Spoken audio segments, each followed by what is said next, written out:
Good evening, America. When I stood on this convention stage 4 years ago, no one fully understood the historic change that was about to take place. We could all feel it. Something was happening. A movement was forming just below the surface. The forgotten man and woman, voiceless in Washington, D.C., were preparing to rise up. Our movement followed the pattern of so many that came before us. First, we were ignored. Then we were laughed at. Then they fought us. And then, together, we won. From that moment forward, America came first. America started winning again. America became respected again. But with every movement, there's a counter-movement. In the view of the radical Democrats, America is the source of the world's problems. As a result, they believe the only path forward is to erase history and forget the past. They want to destroy the monuments of our forefathers. They want to disrespect our flag, burn the stars and stripes that represent patriotism and the American dream. They want to disrespect our national anthem by taking a knee while our armed forces lay down their lives every day to protect our freedom.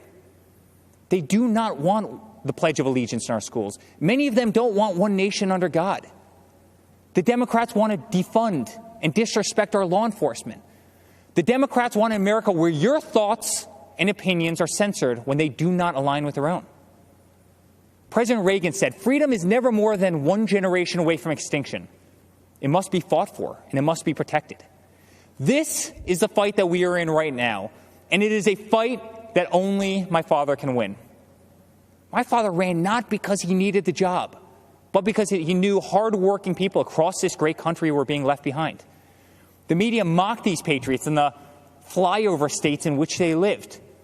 They ignored the Trump flags. They ignored the millions of MAGA banners and barns painted in red, white, and blue. The silent majority had no one fighting for them in either party. Their so-called leaders were bowing to China, bribing Iran, and spending more time worrying about how they'd be received by the elites in Paris than how Americans would provide for their families in Pittsburgh. Our family lost friends, but it only pushed us to fight harder. My father pledged to every American in every city, state, and town that he was going to make America great again. And so began the great American comeback. Almost immediately, taxes were slashed, regulations were cut, and the economy soared to new heights, heights never seen before. Wages went through the roof. Unemployment reached historic lows, especially for Black Americans, Hispanic Americans, and women. Trade deals were ripped up and renegotiated. Lights were turned back on in abandoned factories across our country. Trillions of dollars were repatriated back to the United States, which had been sitting in foreign lands for far too long. Once again, America became the envy of the world. And with that renewed strength came leverage. The president demanded that our allies pay their fair share for the defense of the Western world. My father rebuilt the mighty American military, adding new jets, aircraft carriers. He increased wages for our incredible men and women in uniform. He expanded our military defense budget to $721 billion per year. America was no longer weak in the eye of the enemy. The moment President Trump ordered special forces to kill some of the deadliest terrorists on the planet, the day the mighty Moab was dropped on insurgent camps, is the day America took a stance to never be defeated by the enemy. Al-Baghdadi, Soleimani, dead. Over and over, issue after issue, the economy, the wall, the military, trade deals, tax cuts, Supreme Court justices, VA hospitals, prescription drugs, school choice, right to try, moving the embassy to Jerusalem, peace in the Middle East. Never-ending wars were finally ended. Promises made and promises for the first time were kept. Most politicians spend their entire careers in Washington, D.C. and get absolutely nothing accomplished. For example, Joe Biden. Joe Biden is a politician who has been in government for 47 years. He's a career politician who's never signed the front of a check and does not know the slightest thing about the American worker or the American business, the engine which fuels the greatest economy the world has ever known. The same politician who has been a total pushover for communist China and someone who would be a giant relief for terrorists who now have spent years running, hiding, and being taken out by the most talented military known to man. Joe Biden has pledged to raise your taxes by $4 trillion. 82% of Americans will see their taxes go up significantly. Biden has pledged to stop border wall construction and give amnesty and health care to all illegal immigrants. Biden has pledged to defund the police and take away your cherished Second Amendment. My father, on the other hand, delivered the largest tax cuts in American history, knows if you do not have a border, you do not have a country, and will always support law enforcement and your right to keep and bear arms. Every day, my father fights for the American people, the forgotten man and woman of this country, the ones who embody the American spirit, which is unlike anything else in the world. It built the New York City skyline. It built the Hoover Dam. And soon, under my father's leadership, it will send Americans to Mars. The American spirit can be felt in the majesty of the Grand Canyon, the shadows of Mount Rushmore, and the stillness of the air at Gettysburg.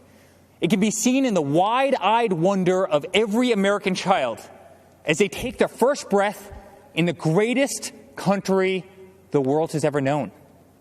It defeated fascism, it defeated communism, and in 68 days it will defeat the empty, oppressive, and radical views of the extreme left.